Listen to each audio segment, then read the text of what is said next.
দর্শক, প্রথম আলোর একটা লেখায় লেখক গবেষক মহিউদ্দিন আহমেদ তিনি শেখ হাসিনার যে রয়টার্সের সাক্ষাৎকারে তিনি ডিসেম্বরে ফিরবেন এই ঘোষণা দেয়া, সেটার পরিপ্রেক্ষিতে তিনি বলেছেন যে মানে আসার জন্য যদি এত ব্যস্ত হয়ে পড়েন তাহলে গিয়েছিলেন কেন, এরকম বক্তব্য মহিউদ্দিন আহমেদ দিয়েছিলেন। সেটা নিয়ে আমরা একটা আলোচনা করেছিও। এবার আমরা দেখলাম যে মহিউদ্দিন আহমেদের মতো আরেকজন মানে কট্টর শেখ হাসিনা বিরোধী আরেকজন, যার কথাবার্তা শুনলে আমার প্রচণ্ড ভাল লাগে, প্রাণটা জুড়িয়ে যায়। তিনি ডক্টর আসিফ নজরুল, ডক্টর ইউনূসের মেটিকুলাস ডানহাত এবং ১.৫ বছরে বাংলাদেশের আইন আদালতকে কুক্ষিগত করার মাস্টারমাইন্ড যিনি আসিফ নজরুল, সেই আসিফ নজরুল অসাধারণ একটা কথা বলেছেন এবং তিনি শেখ হাসিনার উদ্দেশ্যে বলছেন যে আসবেনই যখন, ডিসেম্বর পর্যন্ত অপেক্ষা করবেন কেন, তাড়াতাড়ি আসেন, এখনই আসেন, এরকম বক্তব্য আসিফ নজরুল দিয়েছেন। তার বক্তব্য ফেসবুকে তিনি যেটা লিখেছেন সেটা খুব ভালো লেগেছে এবং সেটা নিয়ে গণমাধ্যমে নিউজও হয়েছে। আসিফ নজরুল মূলত কি বোঝাতে চাইলেন, যেটা বোঝাতে চাইলেন সেটা ঠিকঠাক বোঝাতে পারলেন কিনা, কিংবা তিনি যেটা বোঝাতে চাইলেন তার সঙ্গে তার নিজের কর্মকাণ্ড সাংঘর্ষিক হয় কিনা, চলুন একটু বুঝে ওঠার চেষ্টা করি। কারণ শেখ হাসিনার এই ফেরার ঘোষণা নিয়ে তো বহুজন বহুভাবে আলোচনা করছে এবং অনেকের অনেক ধরনের আলোচনা নিয়ে আমরা আলোচনা করছি। কোনো একটা স্পেসিফিক পক্ষের আলোচনা আমরা করছি না। আমরা যেমন নিরপেক্ষ পত্রিকার নিউজ নিয়ে আলোচনা করছি, ডেইলি স্টারের শেখ হাসিনার বিকৃত ছবি ছাপা নিয়ে আলোচনা করছি, হান্নান মাসুদের শেখ হাসিনার ফাঁসি চাই স্লোগান নিয়ে আলোচনা করছি, নাহিদ ইসলামের শেখ হাসিনা আসবেন ফাঁসির জন্যই আসবেন এটা নিয়ে আলোচনা করছি, জামাতের আমিরের মানে ওই আগে বলছেন পালাবেন না তবুও চলে গেছেন, এখন বলছেন আসবেন, তিনি আর আসবেন না, এই বক্তব্য নিয়েও আমরা বলছি। আমরা চাই যে সব মতের মানুষ কে কিভাবে নিজেদের মানে অভিমত ব্যক্ত করছে সেই ব্যাপারগুলো পুঙ্খানুপুঙ্খভাবে আলোচনা করা। চলুন একটু আসিফ নজরুলকে একটু মানে আমরা বুঝি যে তিনি কি বোঝাতে চাইলেন, তার সঙ্গে তার নিজের কর্মকাণ্ড সাংঘর্ষিক হয় কিনা। থাকবেন পলিটিক্স টিভির নিয়মিত আয়োজনে।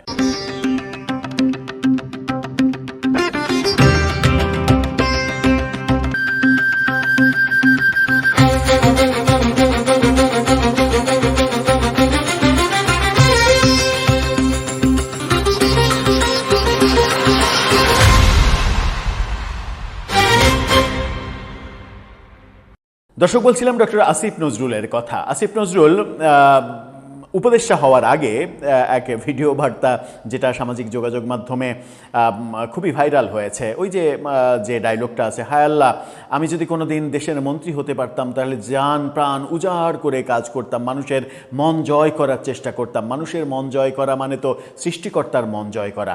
এই যে ডায়লগটা ভাইরাল হওয়া, তারপরে দেখলাম যে তিনি মেটিকুলাস ডিজাইনে উপদেষ্টা হলেন এবং উপদেষ্টা হওয়ার পরে তার প্রকৃত চেহারাটা আমরা দেখতে পেলাম। সারা জীবন মানে আইন আদালতের স্বাধীনতা চাওয়া এই ব্যক্তি নিজে যখন আইন মন্ত্রণালয়ের দায়িত্ব পেলেন তখন তার পৃষ্ঠপোষকতায় আদালতকে কুক্ষিগত করা হলো, আদালতের বিচারকদের মানে হাত বেঁধে রাখার চেষ্টা করা হলো, আদালতে মব তৈরি করা হলো এবং সব কিছু তিনি করলেন এবং তিনি ঘোষণা দিয়ে চাঁদাবাজদের জামিন নিশ্চিত করার ঘটনাও ঘটিয়েছেন। এখন আসিফ নজরুল শেখ হাসিনার ব্যাপারে কি বলছেন, শেখ হাসিনার ব্যাপারে তিনি যেটা বলছেন প্রথম বাক্যটা এটা অ্যাপ্রোপ্রিয়েট, যদি ফিরতেই চান তাহলে দেরি করে লাভ কি, তিনি তাড়াতাড়ি ফিরে আসেন, এটার সঙ্গে আমি একমত। কিন্তু পরবর্তী যে কথাগুলো সেগুলোর সঙ্গে তার ব্যক্তি জীবন কিংবা কর্মকাণ্ড, উপদেষ্টা জীবন কিংবা তার উপদেষ্টা জীবনের কর্মকাণ্ড একটু মেলানো যায় কিনা সেটা আমরা চেষ্টা করব। মানবজমিনের এই শিরোনামটা দেখে নিন, সেখানে বলা হচ্ছে শেখ হাসিনার উদ্দেশ্যে ডক্টর আসিফ নজরুল, ডিসেম্বর পর্যন্ত অপেক্ষা কেন, আপনি এখনই দেশে ফিরে আসুন। ক্ষমতাচ্যুত শেখ হাসিনার আত্মসমর্পণের ঘোষণার পর তার উদ্দেশ্যে ডক্টর আসিফ নজরুল বলেছেন আপনি এখনই ফিরে আসুন। নিজের ভেরিফাইড ফেসবুক পেজে তিনি এটা বলেছেন।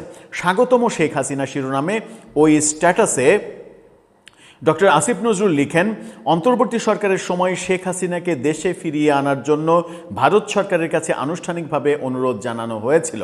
অনুরোধ জানিয়ে আপনারা ঘোড়ার আন্ডা করেছেন। অনুরোধ জানানোর ওইটা শুধুমাত্র নাটক যে ছিল, আপনারা যে ফিরিয়ে আনতে চাননি সেটা তো একেবারে দিনের আলোর মতো পরিষ্কার। ভারতের সঙ্গে আপনি বলবেন, বাহাদুরি করবেন, যুদ্ধ বাঁধানোর চেষ্টা করবেন, আপনারা আবার অনুরোধ করবেন যে শেখ হাসিনাকে ফিরিয়ে দেন, আর ভারত ফিরিয়ে দেবে। এই সার্কাসটা মানুষ বোঝে। তিনি বলছেন যে এই চেষ্টা করা হয়েছিল, বর্তমান বিএনপি সরকারও একই উদ্যোগ নিয়েছে। সরকার বলছে তাকে আইনের আওতায় এনে বিচার করতে চায়। এটা তো খুবই স্বাভাবিক। অন্যদিকে শেখ হাসিনাও দেশে ফেরার আগ্রহের কথা জানিয়েছেন। যদি সেটিই সত্য হয় তাহলে ডিসেম্বর পর্যন্ত অপেক্ষা কেন?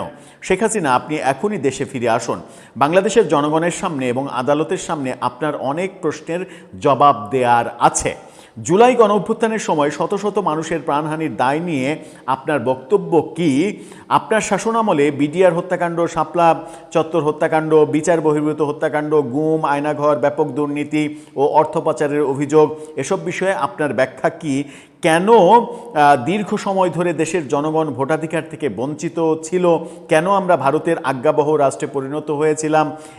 এসব প্রশ্নের উত্তর ইতিহাসও খুঁজবে, আদালতও শুনতে চাইবে। তিনি আরও লেখেন, আপনি জুলাই গণ অভ্যুত্থানকালে আপনার পরিবারের প্রতিটি সদস্যকে আগেই বিদেশে পাঠিয়েছেন, কিন্তু আপনার সরকারের কর্মকাণ্ডের রাজনৈতিক ও আইনি পরিণতির ভার বহন করতে আওয়ামী লীগের অসংখ্য সাধারণ নেতাকর্মীকে ভার নিতে হচ্ছে। তাদের অনেকেই আজও বিভিন্ন মামলার মুখোমুখি এবং অনিশ্চয়তার মধ্যে রয়েছে। এই মামলার মুখোমুখি এবং অনিশ্চয়তা কে তৈরি করেছে? ডক্টর আসিফ নজরুল, আপনি নিজে তো করেছেন। মেটিকুলাস ডিজাইনে মামলা ব্যবসা করিয়েছেন সারা দেশে, এবং তাদের যেন জামিন না হয়। মানে আওয়ামী লীগের মূল নেতা যাদেরকে অপরাধী ভাবা হয় তারা তো সবাই দেশের বাইরে। আপনি দেশে আওয়ামী লীগের গন্ধ আছে এরকম সবাইকে অ্যারেস্ট করা, তাদের নামে মামলা দেওয়া, তাদেরকে কারাগারে রাখার মেটিকুলাস ডিজাইনটা তো আপনি এবং আপনার বস ডক্টর ইউনূসই করেছেন। সুতরাং শেখ হাসিনা যদি খারাপ হয় তাহলে আপনি নিজেকে ভালো মনে করেন কিভাবে? সেই প্রশ্ন তো আসে। শেখ হাসিনা বিচার ব্যবস্থাকে ধ্বংস করেছে, বিতর্কিত করেছে, আপনি তার চাইতে 100 গুণ বেশি করেছেন 1.5 বছরে মাত্র। শেখ হাসিনা 15.5 বছর সময় নিয়েছেন স্বৈরাচার হতে, আপনি 1.5 বছরে শেখ হাসিনাকে বহু গুণ অতিক্রম করেছেন। সুতরাং শেখ হাসিনার আপনি সমালোচনা করতে পারেন, সেই সমালোচনা গ্রহণযোগ্য, কিন্তু সমালোচনা তারই করা উচিত যার নিজের অবস্থান সঠিক রয়েছে। আপনার নিজের অবস্থান কি সঠিক রয়েছে? আপনি যে বলছেন যে আদালতের কাছে শেখ হাসিনার অনেক কিছু বলার আছে, অনেক জবাবদিহি করার আছে, আমার মনে হয় যে আপনারও তো অনেক জবাবদিহি করার রয়েছে। আপনার বিরুদ্ধে আপনার শাসনকালে বহু দুর্নীতির অভিযোগ রয়েছে, দুদকে আপনার নামে অনেক আবেদন জমা পড়েছে। আপনি উপদেষ্টা হওয়ার আগে যে বলেছিলেন যে 26 লক্ষ ভারতের গোলামির কথা বলছেন, যে ভারতের অঙ্গরাজ্যে পরিণত করেছে শেখ হাসিনা, ভারতের দাসত্ব মেনে নিয়েছে শেখ হাসিনা। তো আপনি তো বলেছিলেন 26 লক্ষ অবৈধ ভারতীয় বাংলাদেশে কাজ করছে। কই উপদেষ্টা থাকাকালীন 1.5 বছরে তো 2600 ভারতীয়র সন্ধানও আপনি দিতে পারেননি।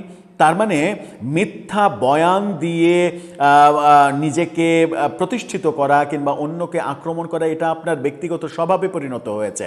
এবং যখন আপনি শেখ হাসিনার এত কঠোর সমালোচনা করছেন, তখন আপনি শেখ হাসিনার আমলে কারাগারের রোজনামচা, অসমাপ্ত আত্মজীবনী, বঙ্গবন্ধুর যে লেখাগুলো, অসমাপ্ত আত্মজীবনী শেখ হাসিনা মানে সম্পাদনায় যে বইটা বেরিয়েছে, সেই বইয়ের প্রশংসা করতে করতে আপনি কেঁদে ফেলেছেন, আপনি মুখে ফেনা তুলে ফেলেছেন। এই কাজ আপনি করেছেন। আপনি মানে শেখ হাসিনার প্রশংসা করে, বঙ্গবন্ধুর প্রশংসা করে এহেন কোনো চাটুকারিতা নাই যা আপনি করেননি। এখন আপনি উল্টা বকছেন কেন? আপনি শেখ হাসিনার আমলে তারেক রহমান এবং খালেদা জিয়া সম্পর্কে এহেন বাজে কথা নেই যা আপনি বলেননি। আপনি বলেননি তারেক রহমান কোন লেভেলের সঙ্গে বন্ধুত্ব করেন, সেই ব্যক্তির নাম সহ আপনি বলেননি যে এই লেভেলের সঙ্গে কিভাবে বন্ধুত্ব করে, এরকম নোংরা কথাবার্তা বলেননি। সেই আপনি পট পরিবর্তনের পরে, অন্তর্বর্তী সরকারের মেয়াদ শেষ হওয়ার পরেই বিএনপি এবং তারেক রহমানের চাটুকারিতা শুরু করেছেন, যেন অন্তর্বর্তী সরকারের আমলে আপনার কর্মকাণ্ড নিয়ে বিএনপি খুব একটা মাথা না ঘামায়। এই যে বহু সময় বহু ক্যারেক্টারের রোল প্লে করা, এটা যখন আপনার নিজের ক্যারেক্টার, তখন আপনি যখন শেখ হাসিনার সমালোচনা করছেন তীব্র ভাষায়, তখন সেটা বেমানান লাগে। যদি একজন নিরপেক্ষ মানুষ করেন, ধরে নেওয়া যাক যে নিউ এজের সম্পাদক নুরুল কবির, তিনি শেখ হাসিনার কট্টর সমালোচক, তিনি ডক্টর ইউনূসের আমলেও ইউনূসের বহু কাজের সমালোচনা করেছেন, তিনি বিএনপি ক্ষমতায় থাকলে বিএনপির আমলেও বহু সমালোচনা করেছেন, তিনি কখনো কোনো দলের সুবিধাবাদী আচরণ করেননি। তিনি যদি শেখ হাসিনার কট্টর সমালোচক হন, কট্টর সমালোচনা করেন, শেখ হাসিনাকে যদি ধুয়ে দেন, তাহলে মানুষ খুব সহজে গ্রহণ করবে। কিন্তু আপনি আপনার নিজের বক্তব্যের অবস্থান, রাজনৈতিক অবস্থান, যখন আপনার পুরো ইতিহাস, জীবন ইতিহাস বিশ্লেষণ করলে সেই শহীদ জাহানারা ইমামের সঙ্গে ঘাতক দালাল নির্মূল কমিটি থেকে কাজ শুরু করা, বিচিত্রাতে চাকরি নেয়া, বিশ্ববিদ্যালয়ে চাকরি নেয়া সহ বিভিন্নভাবে ব্যক্তি জীবনের কথা বাদ দিলাম, ব্যক্তি জীবন তো একেবারেই পার্সোনাল জীবন, ব্যক্তি জীবন নিয়ে কথা বলা উচিত না। বিভিন্ন সময় যে আপনার রাজনৈতিক রূপ, যে আপনি ঘাতক দালাল নির্মূল কমিটিতে কাজ করেছেন, সেই আপনি একটা সময় হয়ে গেলেন সাম্প্রদায়িক শক্তির একটা বলিষ্ঠ কণ্ঠস্বর। তাহলে আপনি আপনার অবস্থানটা ঠিক রাখতে পারলেন না। শেখ হাসিনা অপরাধ করেছে, এটা তো সত্য। শেখ হাসিনার সরকার অন্যায় করেছে, নির্বাচন ব্যবস্থা ধ্বংস করেছে, দুর্নীতি হয়েছে তার আমলে, টাকা পাচারের অভিযোগ রয়েছে তার আমলে, এগুলো সত্য। যদিও এখন পর্যন্ত কোনোটাই আলোর মুখ দেখেনি। শেখ হাসিনার আমলে ২৬ লক্ষ ভারতীয় এদেশে অবৈধভাবে কাজ করেছে, সেটা সুযোগ পাওয়া সত্ত্বেও ১.৫ বছরে আপনি প্রমাণ করতে পারেননি, একজন নাগরিকের তথ্য উদ্ঘাটন করতে পারেননি। সুতরাং সুযোগ থাকা সত্ত্বেও যেটা করতে পারেননি, শেখ হাসিনা ভারতের সঙ্গে গোলামির চুক্তি করেছে এটা বলে বলে মুখে ফেনা তুলে ১.৫ বছরে ক্ষমতায় থাকাকালীন একটি গোলামির চুক্তিও আপনি প্রকাশ্যে আনতে পারেননি। যে ব্যাপারগুলো আমরা বারবার দাবি করেছি, শেখ হাসিনা কোন কোন চুক্তি করেছেন সেগুলো প্রকাশ্যে আনেন, প্রকাশ্যে এনে সেই চুক্তিগুলো বাতিল করেন, সেগুলো করেননি। কিন্তু আজকে আপনি বলছেন নানা ধরনের মুখরোচক কথা। এই যে নানা ধরনের মুখরোচক কথা, আপনি কি বুঝতে পারছেন যে উপদেষ্টা হওয়ার আগের আসিফ নজরুলের গ্রহণযোগ্যতা আর উপদেষ্টা হওয়ার পরে আপনার গ্রহণযোগ্যতা, এই গ্রহণযোগ্যতায় আকাশ পাতাল তফাৎ তৈরি হয়েছে? আমার মনে হয় যে এই ব্যাপারে সচেতনতাটা খুবই দরকার। শেখ হাসিনা বিষয়ে তিনি বলছেন যে আইনের মুখোমুখি হন, আদালতে আপনার অবস্থান তুলে ধরেন, আর যদি দেশে ফেরার বাস্তব পরিকল্পনা না থাকে তাহলে বারবার ফেরার ঘোষণা দিয়ে নিজ দলের সাধারণ নেতাকর্মীদের বিভ্রান্ত এবং অপ্রয়োজনীয় ঝুঁকির মধ্যে ফেলবেন না। এই যে অপ্রয়োজনীয় ঝুঁকি, তার মানে এই ট্র্যাডিশনটা আপনি নিজেই চালু করেছেন।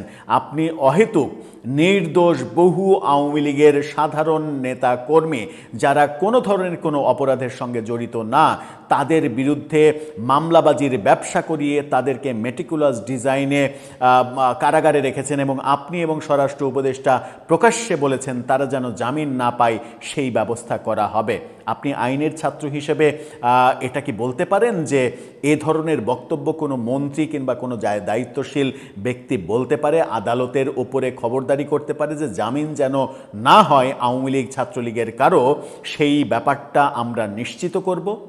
আপনি নিজেই তো আদালতের বিচার ব্যবস্থা ধ্বংস করেছেন, আপনি দায় চাপাচ্ছেন শেখ হাসিনার উপরে। শেখ হাসিনা তো করেছে, শেখ হাসিনা করেছে বলেই আমরা তাকে তাড়িয়েছি, তিনি চলে গেছেন। তো তার বিপরীতে আপনি ভালো শাসন ব্যবস্থা দিতে পারেননি বলেই আজকে অপ্রত্যাশিতভাবে শেখ হাসিনার আলোচনাটা প্রাসঙ্গিক হয়ে গেছে।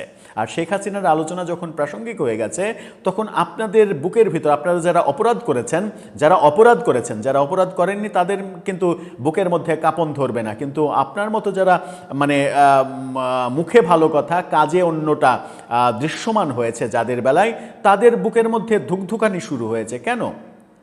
এটা তো হওয়ার কথা নয়। বরং আমাদের খুশি হওয়ার কথা, আমরা যারা চাই শেখ হাসিনাকে ফিরিয়ে এনে বিচারের মুখোমুখি করতে, তাদের বরং খুশি হওয়ার কথা যে আমরা তাদেরকে ফিরিয়ে আনতে অনেক দেরি হতো, তিনি নিজেই ফিরতে চাচ্ছেন, ডিসেম্বরে আসেন না, এসে বিচারের মুখোমুখি হন। এতে তো খুশি হওয়ার কথা, এতে এত উদ্বিগ্ন হচ্ছেন কেন আপনারা? দর্শক, আপনার মতামত এ ব্যাপারে জানিয়ে লিখতে পারেন আমাদের কমেন্ট বক্সে।